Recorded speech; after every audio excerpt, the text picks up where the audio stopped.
અમદાવાદ શહેરમાં hospital, doctor અને nursing home association દ્વારા તેમના પ્રતિનિધિઓની એક બેઠક યોજાઈ હતી. બેઠકમાં દર્દીઓને સચોટ સારવાર કરવામાં ઉદ્ભવતી સમસ્યાઓને સાથે મળીને નિરાકરણ લાવવાના અને દર્દીઓને વધુ સારી સેવાઓ આપવા માટે વિવિધ મુદ્દાઓ પર ચર્ચા કરવામાં આવી હતી.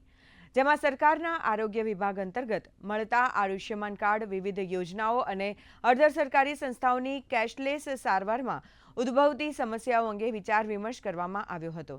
દર્દીઓના હિતમાં સત્વરે નિરાકરણ લાવવા માટે ભાર મૂકવામાં આવ્યો હતો, તેમ એસોસિએશનના સંયોજક ડોક્ટર ભરત ગઢવીએ માહિતી આપતા જણાવ્યું હતું. મેડિક્લેમ માટેની ઘણી ઓછી છે. શરૂઆતમાં આપણે બહુ વર્ષો જૂનું જોઈએ ત્યારે આખા ભારત દેશમાંથી 7 થી 8% જ ઇન્સ્યોરન્સ કવરેજ હતું. અત્યારે મોટા મેટ્રો સિટીઝમાં તે વધીને 30 થી 40% જેટલું થયું છે. પણ દર્દીઓને આ જાગૃતતા લાવવાની જરૂર છે કે ઇન્સ્યોરન્સ રિલેટેડ તેમણે ક્લેમ માટેનું પ્રોવિઝન કરવું જોઈએ.